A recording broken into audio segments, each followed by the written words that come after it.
It really is an incredible film. It's out January 15th in the UK, and we have two of the film stars here. So please put your hands together and welcome Domhnall Gleeson and Will Poulter. Come on, guys.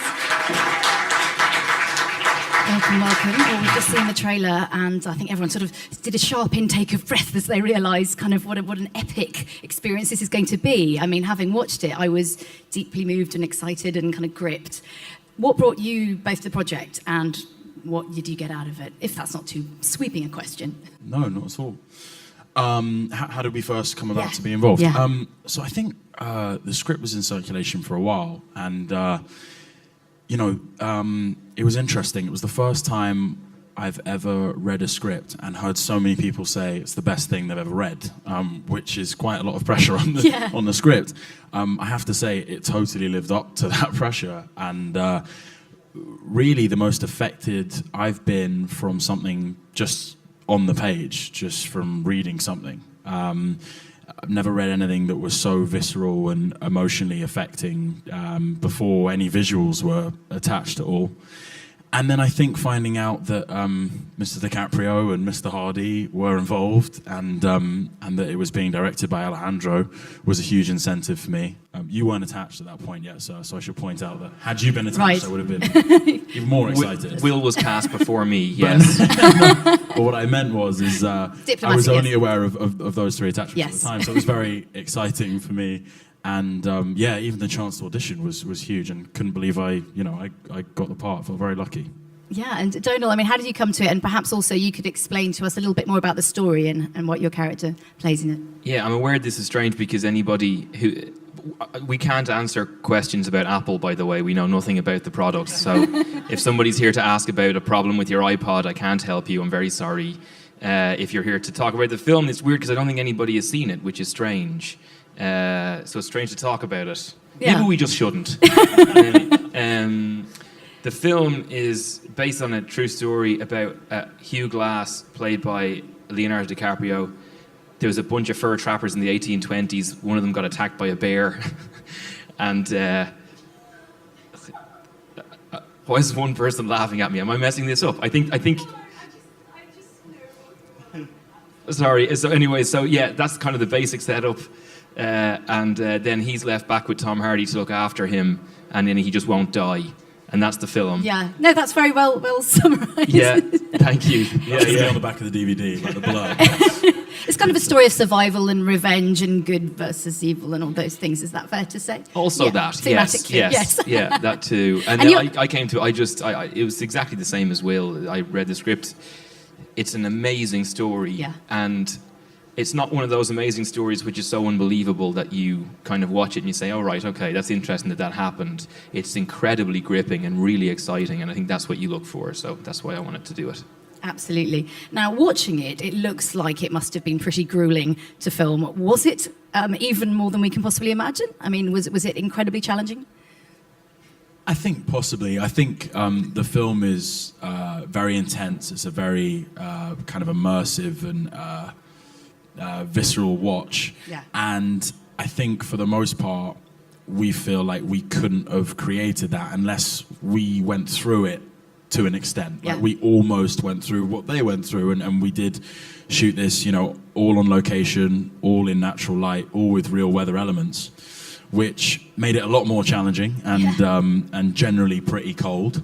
But also as an actor, it's a rare opportunity to not have to act as much, as we got the opportunity on this. You're genuinely shivering, and we were genuinely cold. We were genuinely tired. We genuinely found it tough, and I think we wouldn't have achieved the same product had we been in a studio with a bunch of electricity, and wind blowers and rain machines. We wouldn't have felt the authenticity, so I don't think the audience would have. Were you both a fan of the director's previous work, Alejandro González Iñárritu, an amazing director, and I think this, for me, establishes him as a hugely important director. I mean, I think the Oscars did that too, and then and then also, I think the performances in his films are always amazing, always across the board. So you feel very well looked after, even though you're scared. You have somebody brilliant deciding what goes in the film and what doesn't, and how to change what you're doing.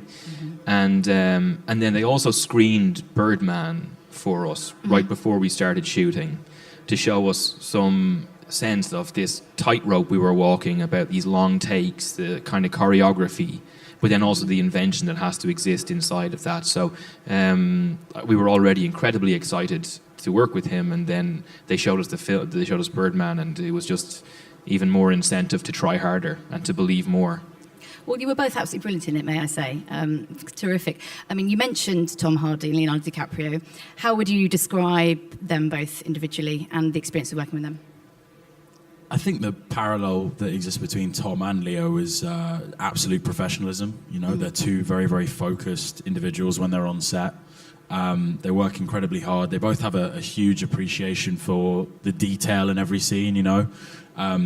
You made the point earlier that, you know, when Leo comes onto set, you know, he's not guilty of what a lot of actors are guilty of, which is kind of making it about their own personal performance a little too much and not being kind of considerate of other people. And Leo and Tom, for the massive responsibility on their shoulders and for, you know, as much as they had to do, it was so impressive that, you know, they considered absolutely every element in the scene, and they were as collaborative as they were. And you know, they really did work hard to make every aspect of the movie as good as possible. They weren't just out to, you know, rep their characters and then kind of be done with it. So that's something that they share. And obviously the performances are so different. You know, their characters couldn't be really more different from each other, which is you know, a testament to their talent. Domhnall, that's something that people do say about films like this, which are quite sort of intense in nature, is that you kind of need to let off steam while you're filming. Did you guys have time for fun and games off set, or was it? No, we would sit around and talk about the script, do character work. Fun, didn't you? I did. I thought it would be you if it was anybody. Yeah. I said, not on my set, Leo.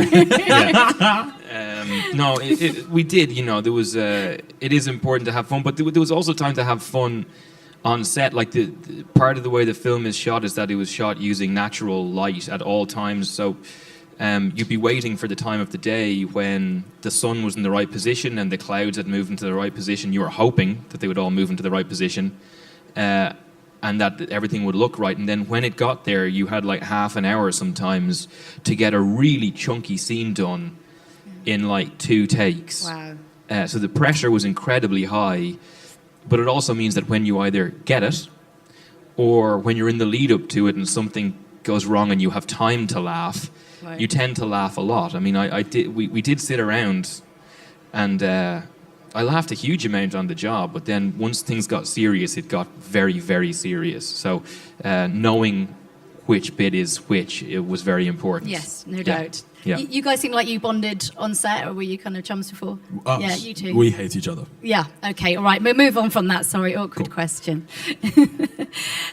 Will kept hitting on me when we were filming, and it was just awkward, you know? You can blame me, right? Yeah.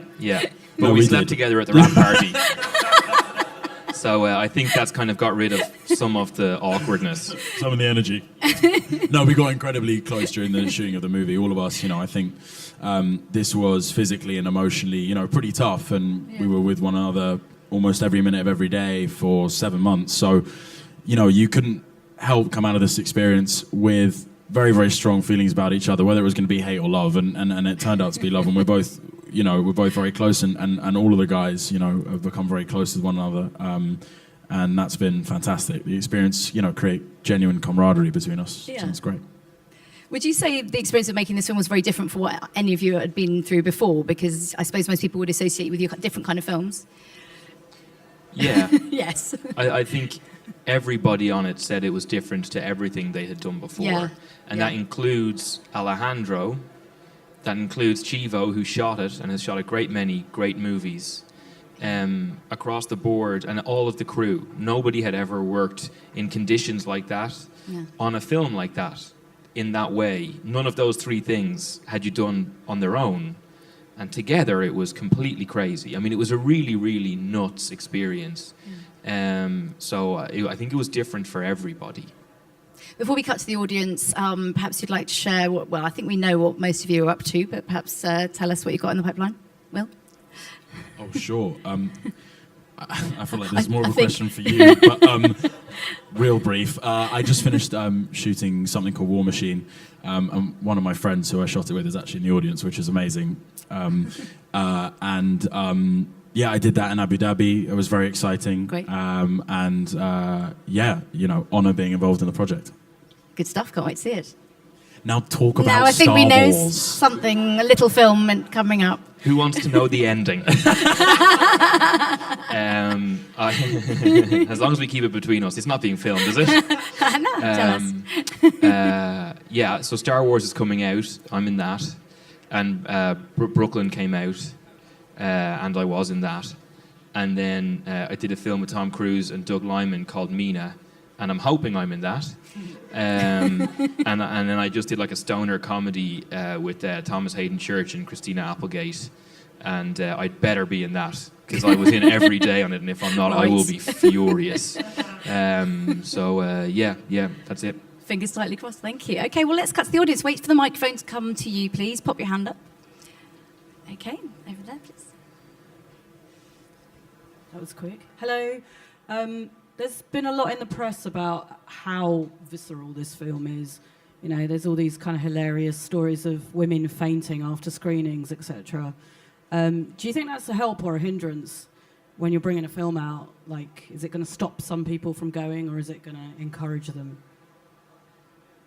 I'm sure it will. I didn't realise, I hadn't actually heard that story about anyone fainting. That's awful. That wasn't what we were shooting for necessarily. That was me. That was me when I you saw fainted. it. Yeah. You fainted, yeah. I think with any movie, you have to accept that in this day and age, the internet affords the opportunity for a lot of truths to be told and made public. And also, unfortunately, a lot of false information gets out there and actually often spreads more easily and more widely than the truth. That's not to say that an individual didn't faint. I'm not denying that. But I think you can't really control it. I think we all feel confident in the product that we all had a hand in creating. And we hope that people are just genuinely emotionally affected, but they remain conscious throughout the 2 hours and 37 minutes. And that's really all we can do. But genuinely, we wanted to create something that was emotionally affecting. And I think that's what Alejandro and the whole team have done. I think it's also better to be overcome by emotion and faint rather than have no emotion and fall asleep.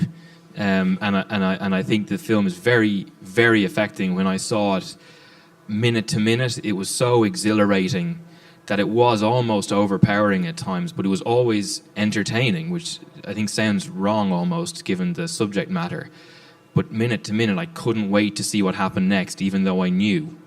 I think that's the kind of film you always want to be in, and that's the kind of film I want to watch, regardless of if a little bit of it makes me feel a little worried for Leonardo DiCaprio.